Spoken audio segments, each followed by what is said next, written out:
Hello everyone, welcome to the Multicultural channel.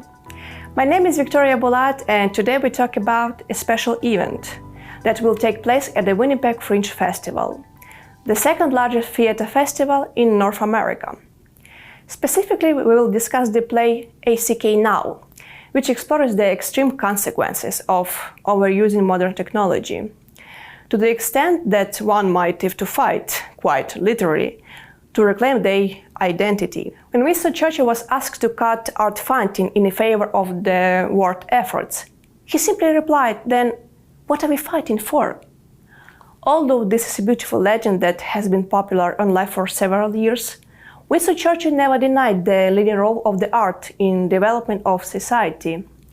His actual quote is, "The art are essential to any form, to complete national life. The state owes it to itself to sustain and encourage them." Culture in any form, whether literature or visual art, is always a way for artists to make sense of current reality. Artists like surgeons of human soul use the scalpel to dissect the most vulnerable areas, to warn us of potential mistakes and future calamities. The creator of the play ACK NOW tried to warn us about such dangerous, even a humorous form. Artificial intelligence has long become a mundane part of our lives, so it's surprising that we should expect problems from a technology designed to make things easier. I think it's the best to ask the creator of the play directly. Therefore, I'm pleased to welcome Rachel S. Smith, the director of the play, and Craig Terlson, the playwright. Thank you for joining us in this studio. Thank you. It's good to be here. I would like to start our conversation with the question that my university professor ironically called the question about the weather. He truly believed that if you interview the people of art, it's inappropriate to ask them about some certain of questions. For instance, if this writer in the promotion tour for new book, it's pointless to ask them if they enjoyed the tour of the city or if it's well. He truly believed that you should use this opportunity for ask them about their creativity. I definitely touch on this as well, but right now I want to talk about the magic of theater. Unlike the other work, the play, he involved not just the writer, but also director and actors. The certain point, the play become like a collective child. So let's talk about this stage of life of this child. The first important stage of the life of this child, this is obviously the born of the idea for the future work. Craig, this is not your first time that you participate in the Winnipeg Fringe Festival. If I'm not mistaken, this is your fourth play. Fourth play, yeah. Yep. So, psychologists, advise not to compare the child, but what do this display really special for you? Well, I think that to start with, the big difference is that the first three plays I co-wrote with my daughter. And this one I've written by myself, but also with notes from my son, because my son's also a comedy writer and a very good writer. And so the big difference this time is it's sort of solely my script. But the other difference is that every production and play that I've worked on, which is actually points to some of your question about the collective art project, every project I've learned on. And I almost want to say, and I'm not quite sure why, it might have something to do with this director sitting next to me, I've learned more on this production than on any of the other ones. I feel like I'm at theater school when I go to rehearsal. So, and this is particularly different things that you do first for the Winnipeg Fringe Festival. I mean, maybe genres or idea. I'm always intrigued by the telling of a good story, because I think stories teach us things about the human condition. They teach us about who we are in our world. And whenever I embark on a project like this, I want to look at what is happening culturally. What is happening in society? My very first play I worked on was called Filter This. It was all about social media, right? And then the second one was all about dating. Now, I'm long past the dating stage, but my daughter was in the middle of the dating stage, so she taught me all these terms which I'd never heard of before, like catfishing. Oh my God. Is that what it's called? It's called catfishing, I think, right? Yeah. And there was a bunch of other ones, that I knew nothing about. So we worked together on that. And then the third one looked a lot at, anxiety, mental illness, some of the stigma around it. So we're always working with that kind of thing. And I think that there is elements of comedy that go in there. And so this one for sure, what's in our world right now so much in our society? Artificial intelligence. It's all around us. And just as important in the play is the increased complexity of our lives and how hard it is to make a decision on anything. We have a lot of anxiety over decisions. So those two ideas came together. Yeah. And I'll tell you where they came together. They came together in the Fringe Festival in the beer tent. That's all I'll say about that. When the play moves beyond the earlier stages and enters to the puberty stage, in this moment, the director takes over. Rachel, what was your first impression upon you read the manuscript? It's kind of hard to say because, as Craig mentioned earlier, he told me what his ideas for the play were before I ever read the script. So I had a pretty good sense of what his ideas were, what the play was going to be about, what the characters were like. And based on what he told me, I formulated some ideas about what the play was. And so when I read the script for the first time, there was nothing that surprised me. It was all fit into kind of what I was expecting. But I also really liked the play. I thought it was fun. And I think that's important when directing a play is that you like the play, and you did a great job of writing it. So I really liked it, but I also thought that it would be appealing to a lot of people. It's very current. It's fun, but it also has interesting things that I think will make you think about your own life even. If it's not a secret, could you share your initial vision about the production and what the changes did it undergo as a result? So there in the play, we see the real world and we see the virtual world. And initially, I thought that the virtual world might look different from the real world. Initially, I thought maybe we would do something fun with the set pieces or even the costumes to make it look different, like maybe more angular or something that's separate. And then as we started working on it, I realized that wasn't necessary. And some of it changes because of the actors and what the actors bring to the role, and what I initially thought for two characters in particular ended up being very different once we started working on things. And I think that's what I like about theater, though, is that I like the collaboration. I like the collaborative process. I want to see what the actors bring to it that's going to be different than what I was expecting. And we do play in rehearsals, especially early on. We played with different character ideas. So we played with different options. We played with what my initial vision was, and then played with, okay, what if you change it to be slightly different? And eventually came to where we are now, which is different than what I expected, but I feel was developed in an organic way through collaboration and through exploration. Craig, have you ever used ChatGPT or another things or artificial intelligence in your work? Yes, definitely. And I think that's where some of the fascination started to come, because I've always been an early adopter. For example, I was on social media channels way before any of my kids were.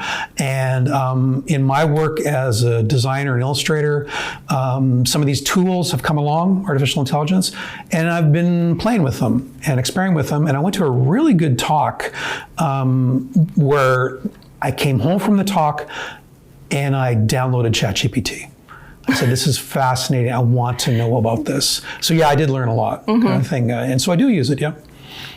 I also should confess, because sometimes I use it in my work, but I don't believe these things in anything. Because, for example, like English is not my first language, and sometimes for when I write my scenario, my script, I sometimes use it for to compare if I bring all my tools, all my things in my English scenario. But sometimes it's really wrong things, because when I try to translate something, it's really gonna mess. Yeah. So yeah, and we should control these things, guys. Should control it really good. For returning to the inception of the idea, when the inspiration strike you, and how long time did you use for write your future script? It was last summer, and it actually relates to the story about my daughter, because my daughter was in a production of her own. It was awesome. And I was in no production. And I'm sitting there in the beer tent going, I want a production. I missed it. And so I started to get this idea, and the inspiration was just thinking about some things I've said before about the human condition, about our world.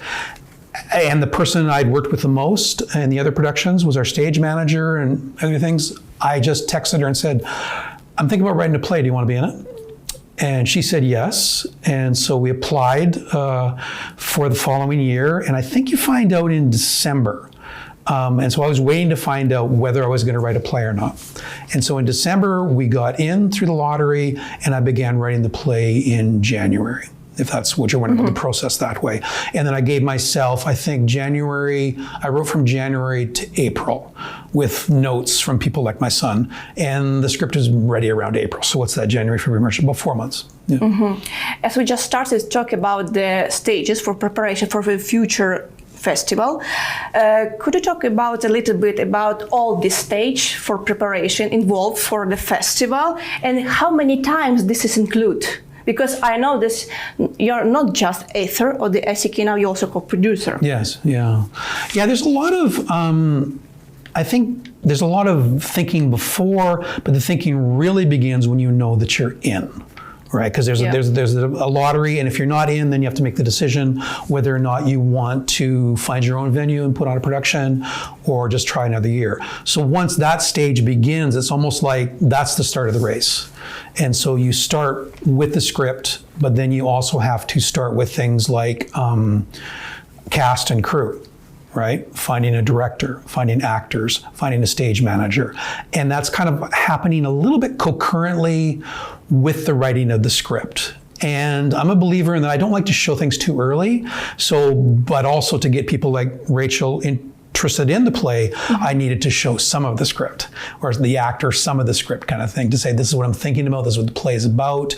And you begin auditioning and putting the cast together. And I guess that stage is putting the team together. And that actually happens. That's why I say it's happening in parallel with when the script is being written. That's how I work anyways. Rachel, as you talk about the grade, that sometimes the play could changes and take some adjustments. Did you do something adjustment in the scenario on the script of the play? Adjustments that we made in the edits to the script, they weren't major. There was nothing really major that we changed. A lot of it did have to do with just clarity in what's the main thing we're getting at here, and some of it honestly had to do with just time. With Fringe, as Craig mentioned, we have 60 minutes and we are not allowed to go over 60 minutes. And so some of our edits have had to do with just paring it down and simplifying things. That doesn't mean that it's, better or worse. It's just the changes that we made because we had to, because of the Fringe. And in some cases, if we took away a line, for example, then the actor now has to act the line without saying the words. So they have to find, where is that intention? Where does this next line come from? So they have to go on an acting journey that they didn't have to before, because before they had a line. So there hasn't been any major edits though, not even since the very first read through. It's been very simple, and I've made suggestions, but it's mostly been Craig he's made the decisions on what those are. Okay, about the time. Correct me, this is also not your first time when you participate in the festival as a director. When you step into the game, how many times and resources does it go for, for casting, for approved decoration, and actually the rehearsals? So Fringe, kind of coming off of what Craig was saying, is a bit different because, so they found out in end of December, that they got in, and they asked me to join sometime in January, I think. And then we cast the show in March, and we had a read through of an earlier draft at the beginning of April. Rehearsal started in May. Normally with a theater production, it's different. It's a very different timeline. We started in May, and we started with 2 rehearsals a week, and then later on expanded to 3 rehearsals a week because everyone participating in this has other jobs. So they're doing this on the side. So we want to make sure we put on a good show, but we also have to be respectful of everyone's time and their time commitment. Now, Fringe starts very soon. So we're in the crunch time. So we're rehearsing, still sticking to 3 days a week, but our rehearsals are longer. We tend to work later in the evening. We have rehearsals on Saturdays. We tend to rehearse longer. And so that's been the process for us. When it comes to the set, it's been kind of an organic process. I think we made one set piece change, I think, yesterday in rehearsals. But generally we made decisions maybe about a month or so ago. We had most of the set kind of down. And so with that, we had ideas, or I guess I had ideas, and we asked people to bring things in that would match what these ideas were. And then I looked at everything, and I would kind of play with where they are on stage. I would get the actors to play with it, and then make decisions based on that. So it is a little bit of a different process, I think, with a professional production. It's just very different. Okay. Fringe is its own thing. And Craig, did you propose the idea for your future play, or sometimes organizer of the festival could ask some author to create something, ideas, or how does it work?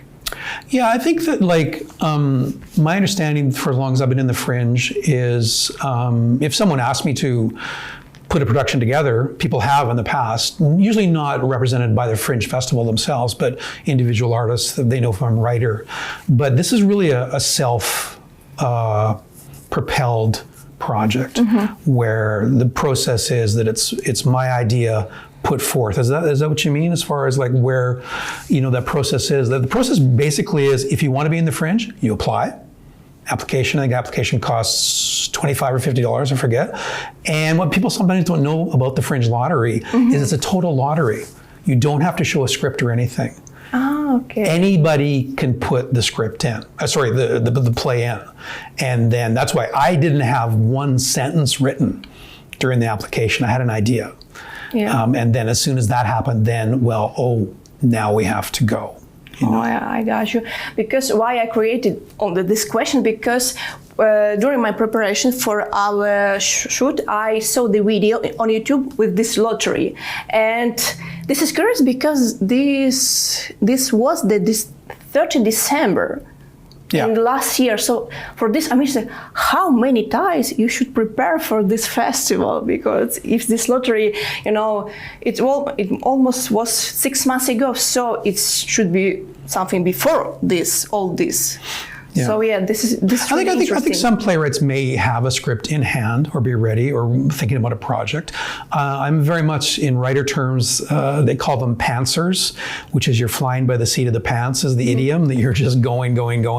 And I'm a very busy person, always working on lots of different projects. So I wasn't about to write a play until I knew we got in.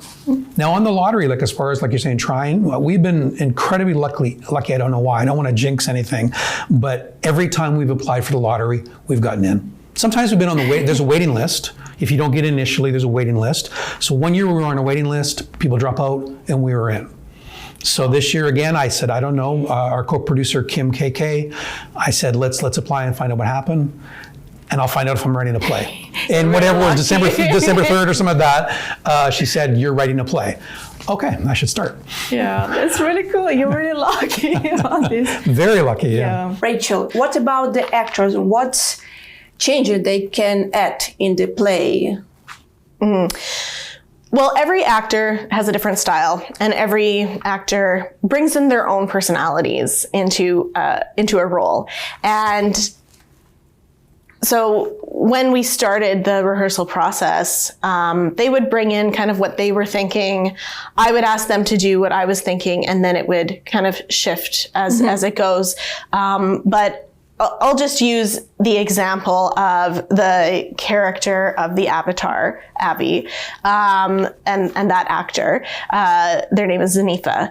That character I thought would be more robotic when I first read it, but that's not the energy that was brought to the role by Zanifa at all. And they bring this lightness and this childlike nature to it that was something that Craig wanted, but they bring it to a role in a different way that I wasn't expecting. That character is so different from what I initially envisioned, but I love what they're bringing to the role. And that can be said for all of the actors and all of the characters, is they bring their own personalities and their own interpretations. And it's just so interesting and so different. And I love working with and seeing what they bring to it. Yeah, because why I asked this question, because usually I saw something, bloopers or different things, and some actors say, I don't feel this. My personage could say these things. No, maybe he want to say this because I feel in this like this. So for this reason, I enjoyed this. If your actors have some kind of, for freedom to express themselves.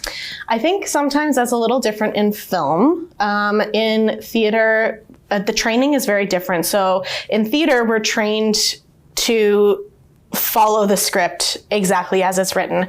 It's different because Craig has been in the rehearsal room with us. He's been willing to make some adjustments. And so there's sometimes have been conversations where an actor will ask Craig a question and say, I'm not really sure about this. And sometimes it's a question for the director, and I will interpret what I think is the best way to approach this line. But sometimes it ends up being an alteration to the line, that this just doesn't quite fit for what we've been doing with the play. But usually if it's a play that's written, then there's actually certain copyright laws that we are not allowed to make any changes whatsoever. And so if there's a line that an actor just doesn't resonate with, they just have to figure it out. And the director helps them to figure it out. And there have been some lines with that in this play where I'll say, no, we're not going to change this line. I just want you to approach it this way. So it's not quite the same as film in that sense, that it's a little bit more following what the playwright's intentions are. As I mentioned about the contribution of all participants in the play is invaluable. As much it depends on the chemistry between the actor. A good example is the cast of the series The Friend, because they have a really good relationship in the everyday, and the viewers can notice it. So this is curious, how you could create this is such amazing on your team, and how you nurtured it. It's one of the, I think, most difficult things, and there's always a degree of risk in it, because you can only see so much in the audition. You can see so much that's happening that you hope for those relationships, for those chemistry. You don't know. But you mentioned something about this magic trick, and the magic of theater that I'm not trained in the theater, right? Like my director friend. But I've learned this idea, these things, it's a really interesting collaborative art form, because the magic is how things start to come together. And one of the things that starts to come together is chemistry and relationship. Yeah. And you're looking for that. And I think that I saw that evolve. At the beginning, it sort of felt like something, but the more the actors get deeper into the script, the more director gives their vision of it, and it comes together. And you hope You can't plan in a way. You hope that the chemistry happens. And I got to say that the chemistry in this play, it just took off. And you can see the actors playing off each other in ways that, I mean, it's my script, but it's a whole nother thing. Yeah. It's a whole nother magic trick. It's almost like, how did you do that? Oh yeah, so. So this is a little bit curious, but the actor and director, they could add something adjacent in your script, or this is this is previous looking, or they could change something on this. What I loved about working with Rachel is that, first off, I knew I was going to say this in the interview. I have a feeling she may be a genius. She is a genius. I just want to put that out there. No pressure. Because she understood the play so quickly and at such a deep level that the things that she was putting forth, I was going, because sometimes as a writer, you're working with your subconscious a lot, and I'm seeing stuff bubble up, and I go, yeah, you're right. I was thinking that, But I think what I also really respected so much was the respect that Rachel had for the script. And so when I was just thinking about this last night after rehearsal. I look at the script now from where it started. It's shorter, and it needed to be. It's tighter, but nothing's changed. Yeah. It's the words are all there, and if there is a line change, Rachel would say, well, let's ask the writer. Yeah. And I realize sometimes I'm a writer-producer, writers are not going to always be there, and sometimes writers can be a pain in the butt because they want it to just be a certain way. And I try to let people know I'm very collaborative, and if there's a good idea in the room, I will take it. I don't care if it's mine. It doesn't have to be like, I've met some people that don't like to take an idea because it's somebody else's idea. But if I hear a good idea, I go, that's a good idea, right? So I think, Rachel could talk more to this. I think the play changed, but the script, there was really nothing added. The script is just all right there. And then as you work on a play, something that's really important about the Fringe is you have to hit your time. You have to know, we're working on a 60-minute play. If I deliver a script that's 75 minutes, and something's got to go. And I realize that. I've been writing long enough that I realize that. There's the phrase about killing your darlings. But I realize sometimes things have to go, and often you find out the whole project is tighter if they do go. So you get used to it, right? Yeah. You get used to, no, we don't need this. Yeah, so. Yeah, so I was right when I said that this is collective child. Oh, very much so, very much so. Yeah, and I'm really happy for you guys. You have so much of magic between you, because it's really cool. Because I think this is really important, because what I've just said, these viewers see that and they could feel in this. This magic, this kind of magic. This is the comedy. Would you agree with me that the jokes, this is integral part of your rehearsal? So if you don't mind, could you describe your typical rehearsals? We have a lot of fun. Yeah, we have a lot of fun in rehearsals. We laugh a lot. Sometimes it's been very distracting. Now that we're getting close to opening, the stage manager has been more on top of us to stay focused. And they have a bit of a harder job with that, because we do have a lot of fun. And sometimes, we're getting more comfortable with the scenes. The actors know the scenes really well. And sometimes they'll do something new that we're not expecting. And that is just hilarious. And sometimes they do something new. They try something, it doesn't work. But there's a couple days ago in rehearsal, an actor delivered a line in a new way they hadn't before. And all of us sitting were just laughing. We just couldn't stop laughing, because it was so perfect the way that they did it. And so my note for them was, okay, do that every time. Okay. And so we do have a lot of fun. But the other thing about comedy is that it's not always funny for the character. So sometimes the humor comes from the seriousness of the situation. And so there are often times where there's a conversation with the actor about what the character is going through, that it's not funny for them. It will be funny for us as the audience.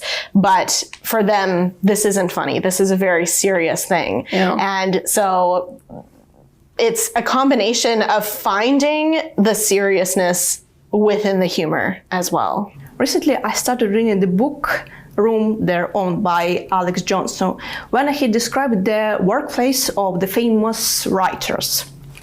Some of them needed to, the silence of the countryside for concentration. On the other hand, another one were content to the view of the windows. For the someone, it was necessary to drink some coffee before to start to create it, and I'm among them. But mostly I really satisfied of the noises of the coffee shops. This really relaxed me. I don't know why, but that's okay. My favorite story, this is about Danton Trumbo, the screenwriter of the Roman Holiday, because she created the best in the bathroom. Oh. Yeah. So I think this is fascinated that the word masterpieces was great in the different and sometimes it's really strange places. So Craig, if you don't mind, could you share your secret places where you created the best? So you're asking me if I write in the bathroom? Yeah. Yeah. It's a great question. I am part of a new writers group with a group of writers across Canada that this came up around writing places. And famous writers like Stephen King have written about it. Sometimes King has talked about needing to shut yourself off and just look at a wall because there can just be too much distraction. Other famous writers like Raymond Carver used to write in a car for the same reason. You just sit in a car and you're writing. I'm lucky enough that I can pretty much write anywhere. I have a routine. Usually it's just in my studio at home. I get up early in the morning. I work full time at a university. So I get up, I make a cup of coffee. Thank you, yes. Have a cup of coffee and I'm writing by 6:30. And I try to write for at least an hour every day at my desk in my studio, right, which is a room in my house. But when I am traveling, I always have journals with me, so I find myself writing at coffee shops, airports. Airports. Yeah, airports are great because they're just boring, so I can, countryside, yeah. I mean, I have a place in the country, I'll write there a lot, but I'm writing inside, there's a window. I kind of shut the world off quite a bit. And what I do find for certain projects, I'm trying to remember if ACK NOW was like this, I write a lot of first drafts to music. Music is really important to me while I'm writing to capture a rhythm kind of thing. And usually it's music that I just know really well, so I don't have to listen to really carefully. But I think that I'm lucky in that I can you disappear into a consciousness where you're just writing. Probably the least productive one are coffee shops though. Because there's all that, and you're watching, and there's things that are happening, bubbling in front of you. And yeah, I mean, I'll be honest, I see people at coffee shops sometimes looking like they're writers, but they're not really writing. Like this is not against these coffee shop people who like to write in coffee shops, but this is my situation to be like, I'm there being a writer, where I'd get more work done at home. So I just sit at home kind of thing. Morning's the best time. But I'll also use weekends and evenings just to get the project done. I'm a very driven person, so I just write wherever. I'm sure I've written in a bathroom at least once. Mm-hmm. Yeah. I hate to create in my house because I have a little daughter, and I prefer noises of the coffee shop instead of noises of the baby because it just deconcentrates me. But I don't know how does it work, but if you see, how life is going, how people, move, they, they walking, because this is, for me, this is significant like life. Mm-hmm. So this has helped me to concentrate and create something. And I also prefer, sometimes I prefer create in the morning, but usually because it's a creative of my daughter, I like creating the weekend because I can, take some time for thinking, but usually I spend about 3 hours. How many hours you create? Because I regard that you create every day, yeah? If you need to... I try to. I mean, when I get into a really good discipline or flow, I'll work every day. But I'm also a person that kind of goes, sometimes there's seasons for it. If something's really going on, some intense family stuff, or we're just like, I live a life. I have to do chores sometimes. That's what I have to fix the fence or whatever. But when I'm working solidly, it's at least an hour every day. And that might just be an hour in front of the manuscript. Some days are more productive than others. And then I'll use weekends. I'll use Saturdays and Sundays often to, if I'm working on trying to finish something, or I'll take a few days off. I have a place in the country and I'll just write for like 6 to 8 hours a day. But generally it's, if I can do an hour a day, you can get a lot accomplished if you stick to that discipline of an hour a day kind of thing. Because sometimes if you go, I'm going to write a novel, a story, a play, and I'm going to write 5 hours a day, you'll run out of steam. It's hard. I work full time. I have a full life.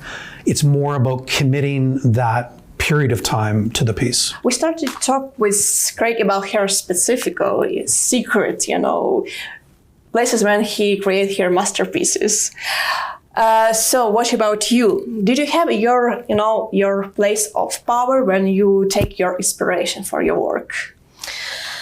It's an interesting question. As a director, my inspiration is going to come from the script. And if there are references to popular culture, then I might draw some from that, which the script does have references to popular culture. I'll also draw inspiration from the actors. I do think about the script a lot.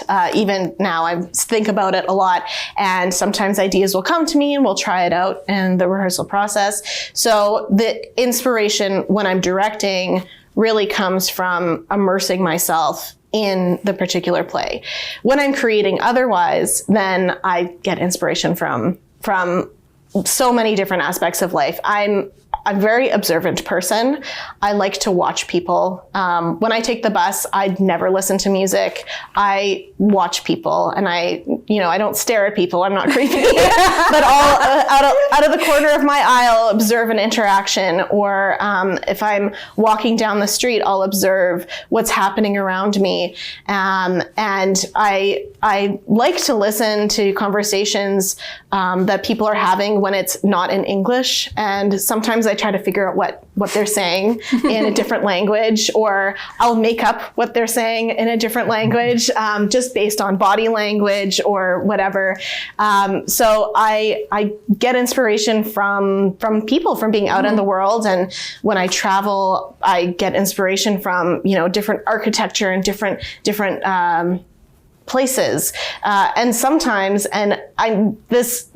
I get a lot of inspiration from dreams that I have. I'll often have a very vivid dream, and I'll wake up and I'll write down, and sometimes I'll come up with an entire plot for a play or a film or a story or whatever, or like an idea that will come from that. So I think as an artist, I'm always getting inspiration from different places. What I think, because it's hard and difficult to do with our Eastern European people, because sometimes when we feeling excited, we think angry people, right, in this moment. So yeah, it's to be, you should be really watching for this, because sometimes we have a specific meaning for when we're feeling excited. So yeah, and I know directly from you that you're a huge fan of dark sense of humor, because during our preparation for the Pathway project, we enjoyed a lot of, specifically for our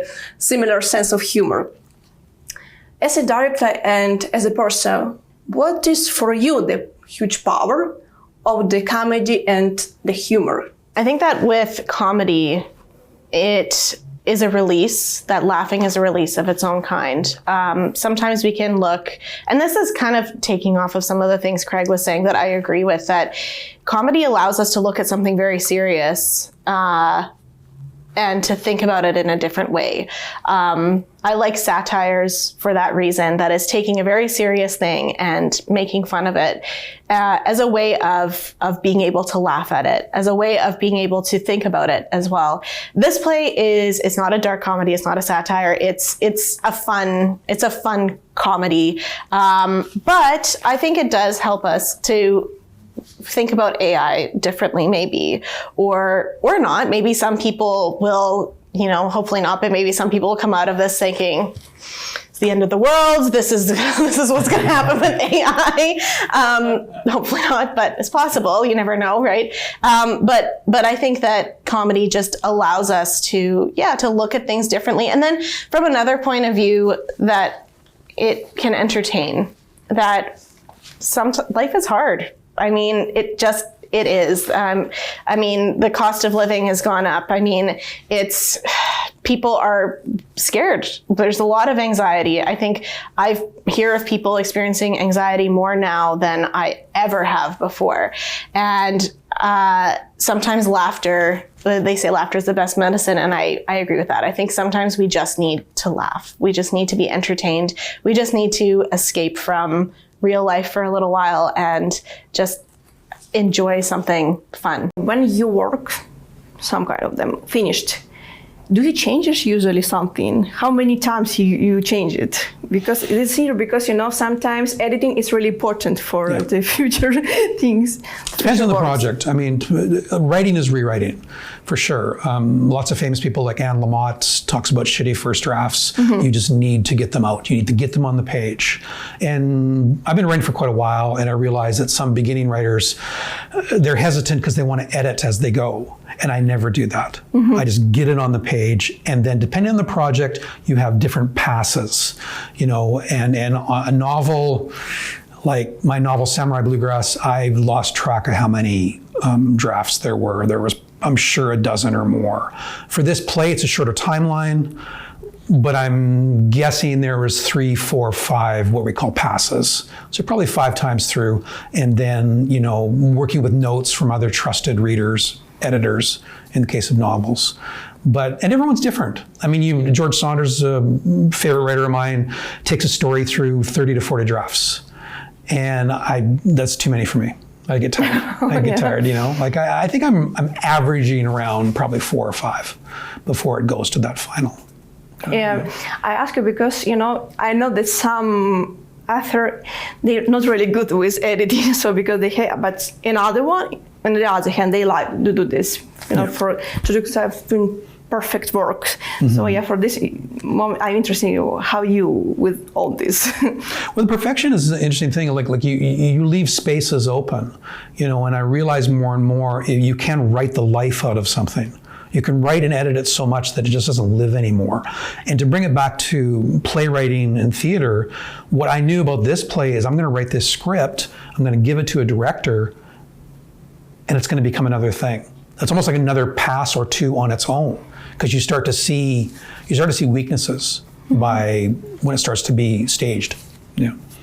So I guess my short answer there is it's not about perfection. It's about getting something that's true. I'll use that word. You want something that's true on the page. Yeah. Yeah. Oh, when I first read the plot of the ACK NOW, I was really impressed how you deeply, accurately noticed the major faults of my generation, millennials in Generation Z. This is the fears of take the responsibility of our personal life. Maybe this because one of my favorite film, this is Mr. Nobody, where the main character, they live through different future scenario. Mm-hmm. Anyway, in any time, all generations, they have some kind of challenges. In our time, this is modern technology and people's inability to put their gadgets even for a moment. Yeah. Because we want to post every step in social media, and we want to find some kind of validation from our friends and especially from the strangers. Yeah. And it's something happened with the artificial intelligence, because right now it's really difficult to imagine somebody who doesn't use it in their work. Mm-hmm. I recognize that this is really, this is economical, your time, and this is really, this improves your life. But this also could signify that you're deeply hiding insecurity. At the stages of the form is the idea of your futures project. what kind of fears you can to protect our generation if they don't stop to overusing the modern technology? I laugh a little bit because it's a great question. I laugh a little bit because in my family, well, it'd be hard to say who uses it the most, including all the kids and me. It's probably me. I'm also, I teach at a university, so I teach a bunch of 20-year-olds, and I have lots of friendships with people who are younger, and I'm very intergenerational in my life, but I'm also very aware of culture. I always have been. And I think that, I'll put it this way, my kids, who are not kids anymore now, they're all in their 30s, one even in their 40s, they had a dad who said, I know what marketing, capitalism, entertainment is. I'm not going to hide that from you. I'm going to give you tools that you can move through on that. I was the first person in my family to be on social media. I was not afraid of it. It was like, I'm an early adopter. This is really interesting. This is how communication's changing. And I had this conversation today about, said like, people were really scared. All of a sudden kids are using Snapchat to message. I go, yeah, that's a change. That's a change. That's a change. It's not changing back. The technology is not going away. It's going to continue to evolve. AI is going to continue to evolve. So what do I want to do with my kids, with my relationships? I want to make people aware of it. It's not about fixing it or saying like, we need this, we need to just stop it. It's more about an awareness. This is how we communicate now, and including phones. There's amazing things that are happening with phones about communication. I can talk with my son any time of day, right? And send him a silly text, and he can send me a silly text back, and then we'll show a picture of a cat, because we always do that, you know, where he's a big film geek as well, so we talk lots about movies. But I actually don't have a fear at all of where technology is taking us. There's definitely ethical conversations, and those are the conversations I want to have. I want to say that what's happening to you if you are spending all your time on your device? Is your world shut out? Are you isolating? But on the other side of it, you can find community through those devices. You can find people who have similar thoughts and opinions or dissimilar. Mm-hmm. And the way you use it, especially social media, you can have good, open conversations about it, realizing that you don't have to be on the same page. So I see it as a tool, and I see it has been around there a long time. AI's been around before. AI's been around for a long time. We just started calling it AI. So in my business, there's tools that I use in Photoshop. They're artificial intelligence. We've been using them for decades. Now they're called that, and when new technology comes along, I'll finish with this, people get scared. There's a famous play and movie called Inherit the Wind, where it talks about every time a new technology comes along, something goes. So the phone at that time was coming along, and it was changing this intimacy of person-to-person conversation. But it also offered these other things. The car changed a bunch of things. All of a sudden we could travel, the plane. Every time you present a new piece of technology, something is gained, something is lost. So it's about awareness. And I think there's a lot to be gained when you talk about medical advances, communication advances in AI. But there's a lot of things about isolationism, curating our own lives, which we were talking about, fear of missing out. My life is not as exciting enough. You know, my kids are hilarious. It's because they'll watch my feed and they'll be knowing I'm having a really bad day. Mm-hmm. I try to be honest on my feed, but I'm still curating my feed, and they kind of go, Dad, that's, you know, you're just pretending. So kids keep you humble. You can get ready for that. Yeah. But what do you think, why this is happening? Because, you know, this is all the problem about modern technology, or because, you know, it's a huge problem right now. This is about maybe majority of the people, they feel loneliness. Yes. So what do you think? This is all problem of the modern technology, or we have something deeply inside that's just, you know, the modern technology just, you know, highlighted these things? Yeah, it revealed it. The true meaning of the word apocalyptic is to reveal. And I think that what social media and AI has done is has revealed loneliness, deep loneliness. And I think that I also believe there's a way in using this technology that you realize that we are humans. We need human contact. And so, for example, people that I'm very good friends with on social media, I love to then meet in person and have coffee. And we've already got all this backstory.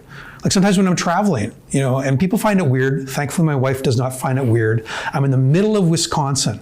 I have a social media friend I've never met, but I've known them for 10 years. I stay overnight at their house. Yeah. And I asked her, I said, how did you know I wasn't a serial killer? I said, well, I've talked with you for 10 years.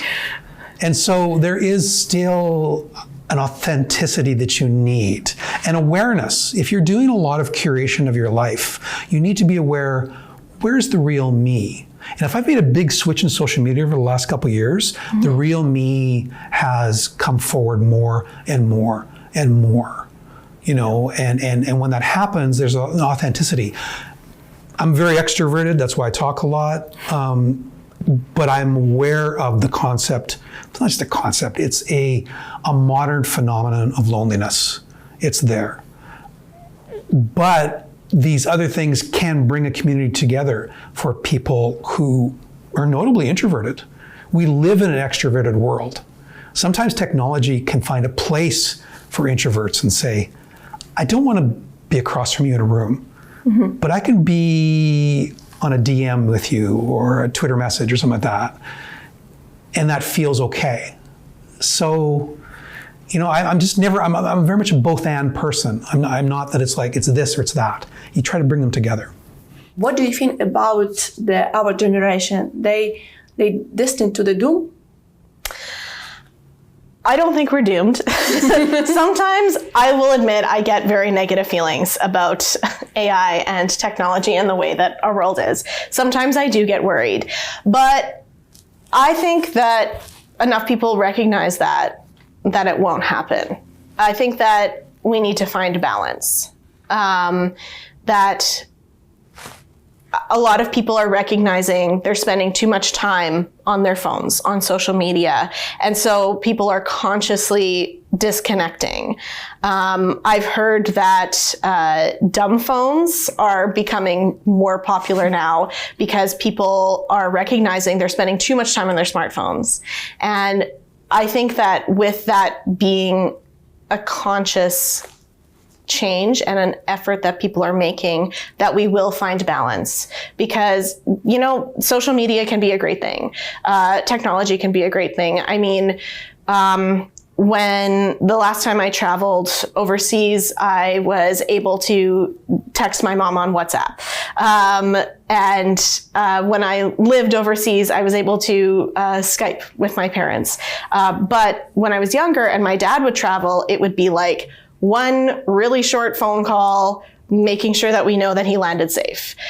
So I think that we're able to have those long distance connections, and even connecting with people from all over the world and building online communities with people that we would never meet otherwise.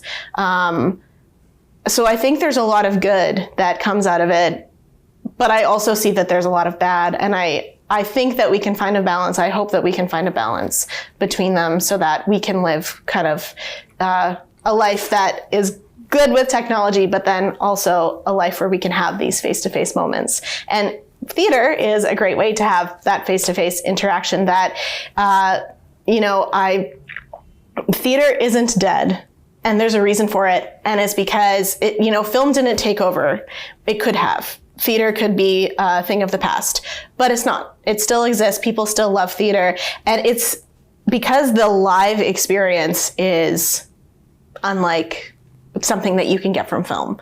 There's something very exciting about seeing a live performance. You feed off the actors you feel the actors' energy, and the actors feed off the audience's energy too. And especially with a comedy, it's amazing to deliver a joke and to hear those laughs.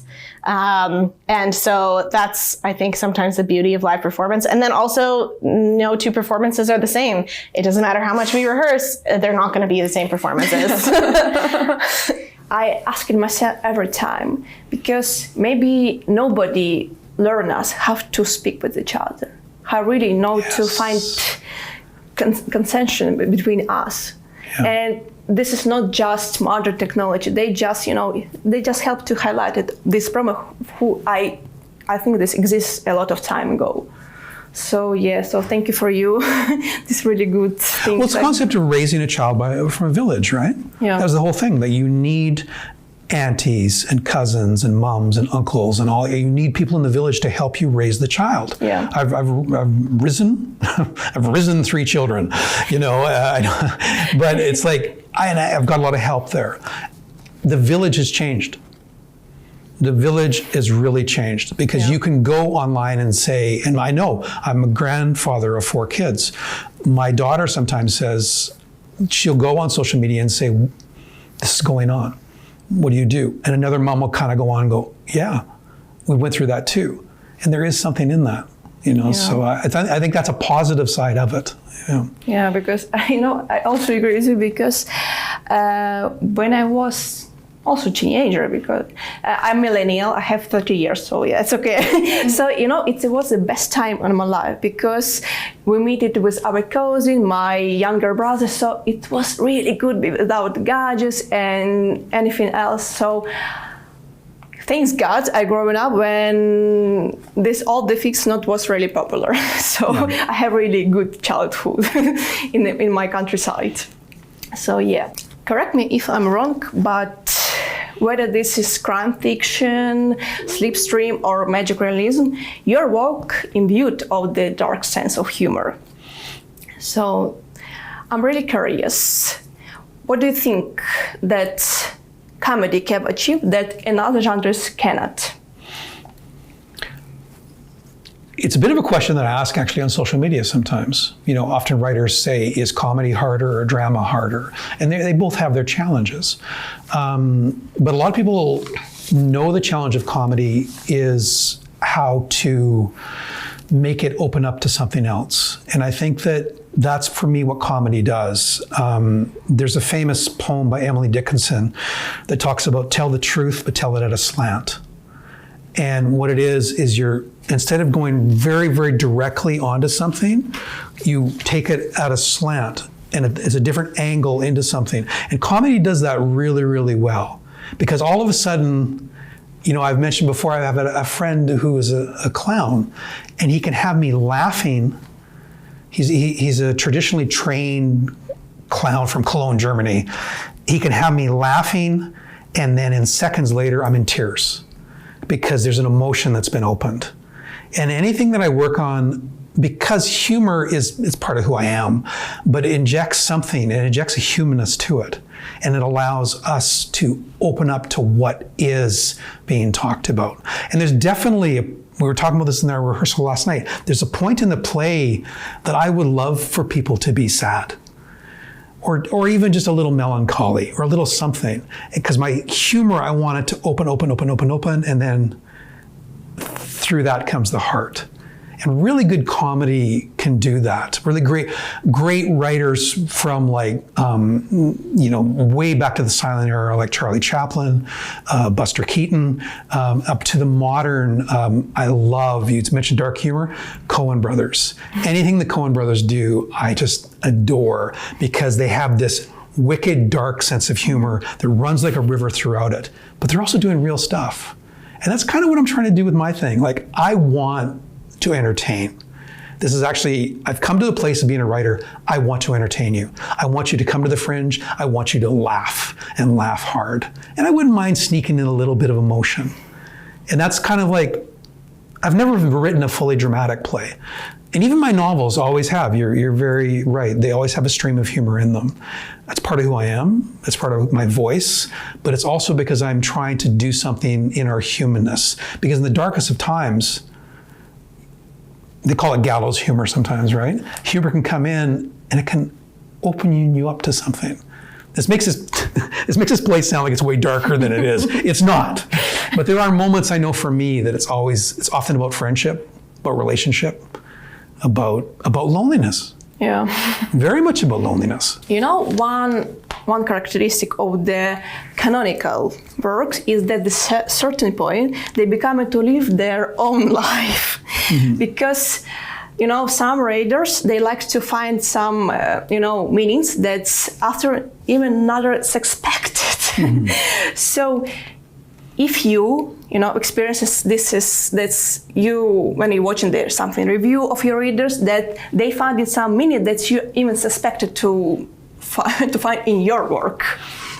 It's an exciting moment. It happens all the time. It happens different in theater than it does in other works. When my novels are reviewed and someone will say something, that I never even thought of. And I went, wow. And sometimes you kind of go, oh, yeah, maybe I was thinking that. But it is about the subconscious again. The things bubble up. And I'm delighted by it because I think that it is, you could call this a postmodern idea, but it's the meaning that the reader or the viewer of the play brings to it. Now, bring it into the play situation. What I was fascinated with was this script was given to Rachel, the director, and the actors, and they started to see stuff in it that I didn't even know was there. And they would ask me questions sometimes, and my answer had to be, I don't know, I'm not sure. I have to think about that. And, there's a point, and this doesn't ruin anything in the story, is this app that they've created, ACK NOW, Anticipatory Cerebral Knowledge, is very expensive. It's a very expensive app. And so one of the actors says, how expensive is it? And I went, oh, I don't know.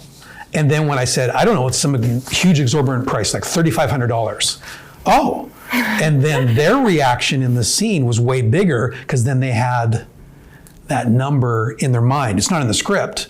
And I think that what happens, let me close with this, the collaborative nature of it is that meaning comes out a lot of the actors, the director, even the stage manager, everyone coming together in this collaborative art form is bringing meaning that I never knew was there, and I'm delighted by it. Actually, it makes the work more expansive. Yeah.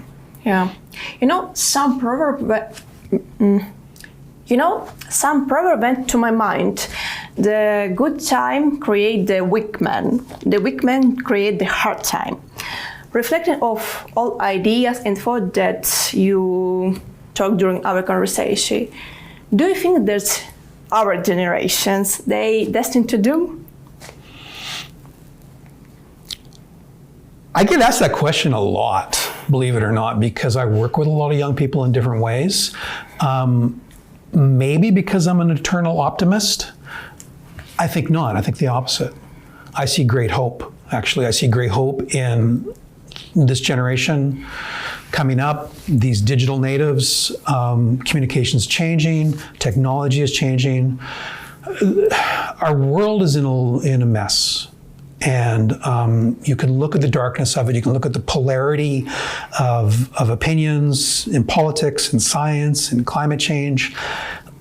But I have great faith that because as technology grows and moves, and if we embrace it, and I'll put it this way, we learn to dance with it. We learn to do a really elegant dance with technology, that I see great hope actually in it. And I see lots of hope in young people. It's not being a Pollyanna that's everything's wonderful and nice, because we realize how dark the world is. And but I believe a lot in the group think. And I'll get philosophical for a moment. There's a French philosopher named Teilhard de Chardin who talks a lot about the evolving of consciousness and the collective, what he calls the new sphere. He's dead now, but you see his work coming up again and again and again as our consciousness, the quote is, everything rises must converge, that we are raising our consciousness together. And that is an optimistic view that we will figure things out. They're not going to be the same. Give up on normal. Normal's not the same. Give up on the past. The past has to evolve. It's about evolution. Can we dance with each other? Can we talk with each other? And that fills me with hope. But I have lots of friends who are very dark, and they kind of, how come you can think that? I said, well, because then I can get up during the day and it brings me joy to tell stories. And within stories are hope, you know? And so even in this funny little comedy that I've created, I hope people feel lighter coming out of it. When I have the privilege of covering the remarkable events and initiative, I like to conclude our conversation with such a thought-provoking questions for organizer and the participants, because I believe that no one can answer it better than they can. So, why the audience should write and see your play?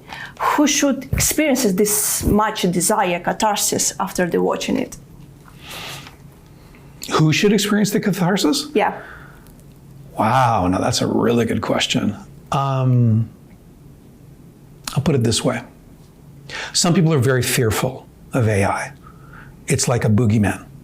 It's like, oh, it's coming along, it's going to change our lives, it's going to ruin our lives, everything's bad, right?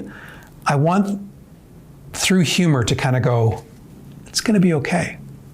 And there's a catharsis in that, right? It's like, oh, okay, we can laugh about this. Stuff that we can laugh about opens us up to something. And so there's a catharsis for that. The other catharsis are people kind of going, you know, I think AI is okay. Is it okay to say that out loud? Because some people are going, oh, no, it's horrible. This play might kind of go, no, it's okay.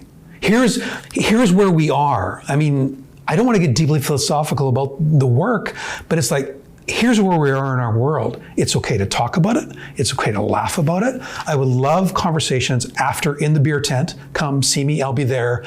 Is AI good or bad? And the answer for me is yes. Yes, it is. It's good and it's bad. So let's talk about it.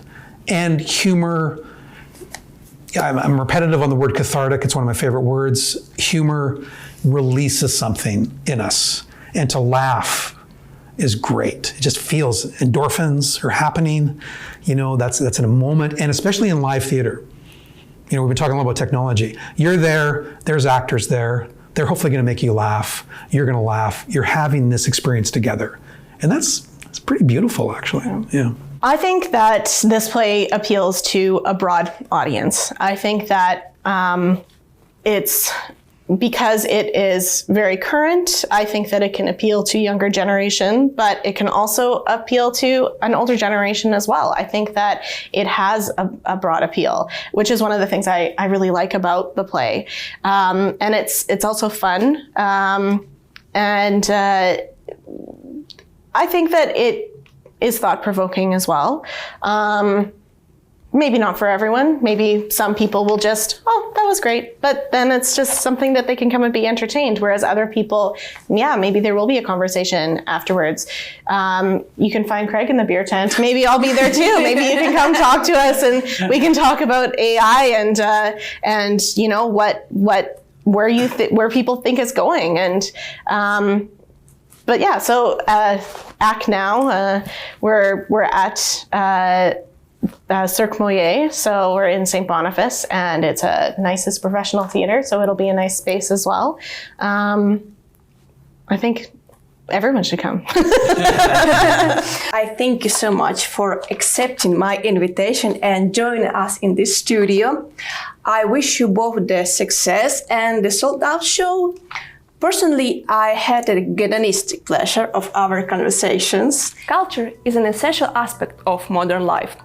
Apart providing aesthetic pleasure, its function much like a caring mother, cautioned us about potential dangers, akin the creator of the play ACK NOW. Their intention isn't to entirely eliminate modern technology. Rather, as with anything else, they advocate moderation and discretion as the keys to the balance. Thanks for watching and see you in the next episode.